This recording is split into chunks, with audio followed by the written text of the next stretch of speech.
Hello hi नमस्कार, मी पुष्पा पुन्हा एकदा स्वागत करते। आज आपण बनवत आहोत हिरव्या मिरचीचं लोणचं। तर त्यासाठी मी इथं दोन प्रकारच्या मिरच्या घेतल्या, एक तिखट आहे आणि एक कमी तिखट। त्यानंतर आपण इथं कट करून घेणार आहोत दोन भागामध्ये। त्यानंतर मिरचीला असा उभा कट मारायचा आहे, म्हणजे आतमध्ये मसाला हा व्यवस्थित छान लागतो। आणि मी बिया देखील तशाच ठेवलेल्या आहेत। अशाच पद्धतीने आपण सर्व मिरच्या कापून घेणार आहोत व्यवस्थित। याचे 2-3 तुकडे देखील करू शकता एका मिरचीचे। आणि अशा पद्धतीने आपल्या मिरच्या ह्या सर्व कापून झालेल्या आहेत। मी एका साईडला आता इथे मीठ घेतलेलं आहे आणि हळद देखील। आता आतमध्ये हे आपण भरून घेऊया मीठ आणि हळद। अशा पद्धतीने तुम्ही वरून देखील टाकू शकता मीठ हळद। आता त्यामध्येच आपण निंबू देखील टाकून घेणार आहोत, निंबूच्या फोडी, म्हणजे छान असं लागतं।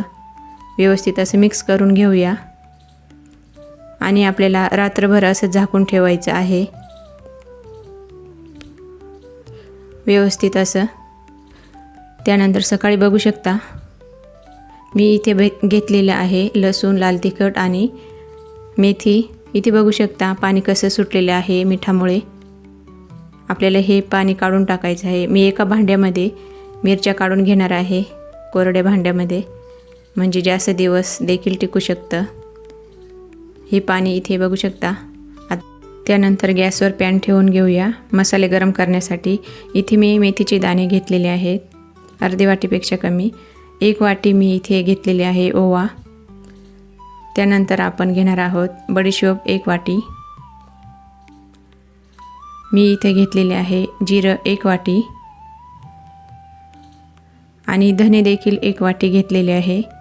आपल्याला अगदी खरपूस असे भाजायचे नाही, पण फक्त गरम करून घेणार आहोत अशा पद्धतीने। आणि मसाला हा कमी अधिक करू शकता, पण यातील मसाला खूप छान लागतो म्हणून मी थोडं जास्तच घेतलं आणि थंड होण्यासाठी ठेवून घेणार आहोत। त्यानंतर त्याच वाटीने आपण मोहरी 2 वाटी घेणार आहोत आणि ती देखील आपल्याला गरमच करायची आहे व्यवस्थित। आणि सर्व जिन्नस आपल्याला थंड करून मगच दळायचे आहे मिक्सरमध्ये। मिक्सरच्या भांड्यामध्ये मी इथे लसूण घेतलेले आहे, लाल तिखट आणि हळद। आता आपण मिक्सरमध्ये दळून घेऊया। इथे बघू शकता व्यवस्थित अशी चटणी झालेली आहे। आणि पॅनमध्ये मी तेल गरम करण्यासाठी ठेवलेलं होतं। व्यवस्थित आपल्याला इथे तळून घ्यायचं आहे मिरचीचं वाटण, खूप जाळायचं नाही, व्यवस्थित खमंग तेलात अशी भाजायची आहे कमी गॅसवरच। आणि मसाले देखील आपल्याला परतवून घ्यायचे आहे तेलामध्ये। आता चवीनुसार मी इथं मीठ टाकून घेते आणि थोडी हळद देखील मी टाकलेली आहे।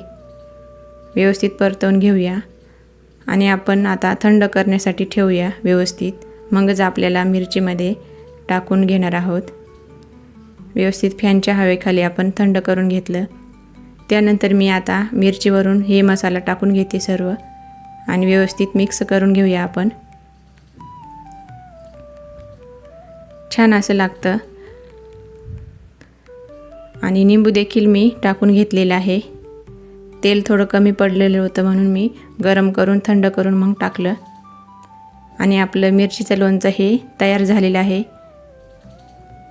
छानपैकी। इथे बघू शकता छान असं दिसत आहे।